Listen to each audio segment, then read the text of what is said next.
Pagkatapos ng suna ng Pangulong Bongbong Marcos sa Lunes at magumpisa ang sesyon sa Kongreso, mayroon daw mag-file ng resolusyon para ipagpaliban ang barangay at sangguniang kabataan eleksyon. Yan po ay sinabi ni dating congressman at ngayon gobernador ng Capiz, Governor Fredinel Castro.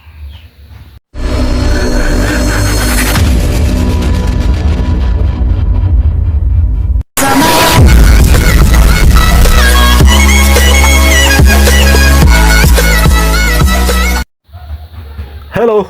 Isang mapagpalang araw sa ating lahat mga kapobre. Welcome back sa ating munting channel, Cap John Official.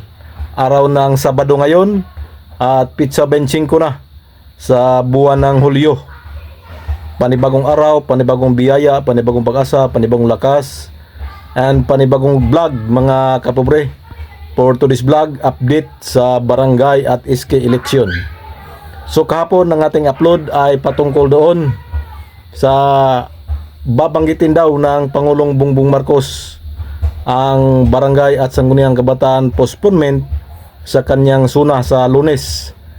Yan po ay sabi ng mga gustong mapospon ang barangay at SK election. So in-upload natin kahapon, kaya lang mayroong na namang nag-react dahil fake news daw.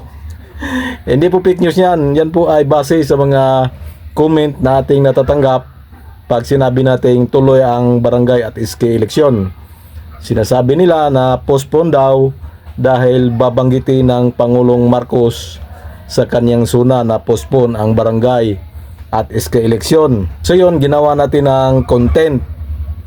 So ngayong araw mga kapobre, breaking news po ito.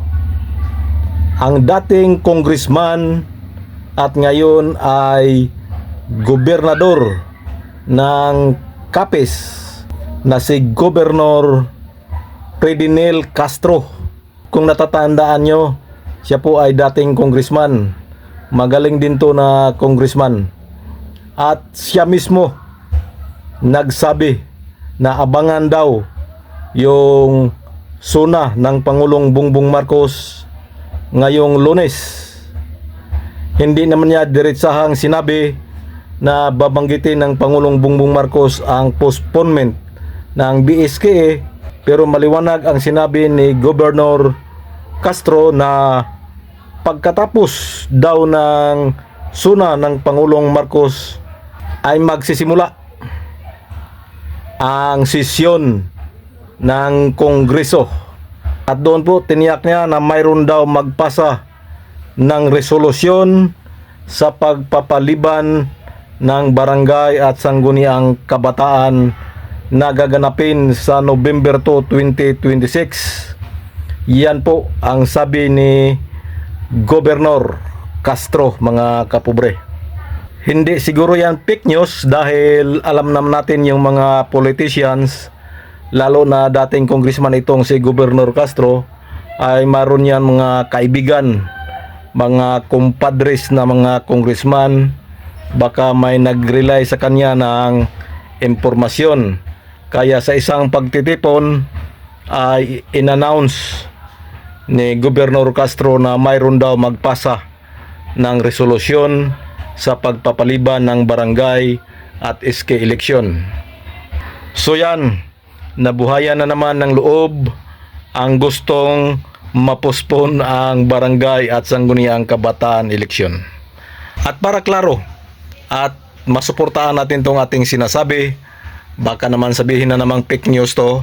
Ito po ang pahayag ni Congressman at ngayon ay gobernador ng Capiz, Governor Fredinel Castro. Here we go.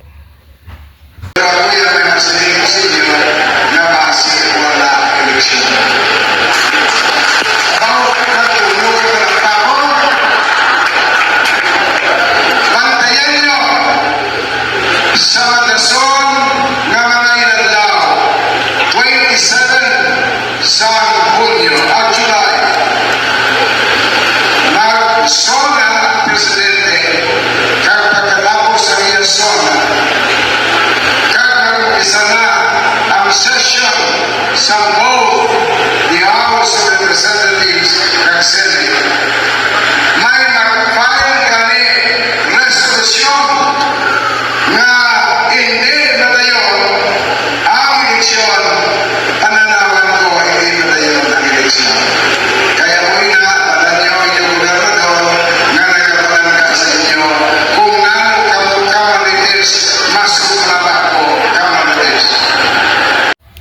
So yan po, galing mismo sa bibig ni Gobernador Castro na sa pagkatapos ng suna ng Pangulo, bagaman hindi niya sinasabi na banggitin ng Pangulo ang postponement sa BSK sa kanyang suna, pero pagkatapos daw ng suna at magumpisa ang sesyon ng Kongreso, mayroon daw mag-file ng resolusyon para i-postpone ang barangay at sangguniang kabataan eleksyon. So yan, abangan natin yan sa Lunes mga kapobre. Walang bibitaw sa darating na suna ng Pangulong Bongbong Marcos. So yan po ang ating quick update. This is your Cap John Official. Please subscribe, like and share. Bye-bye and God bless us all.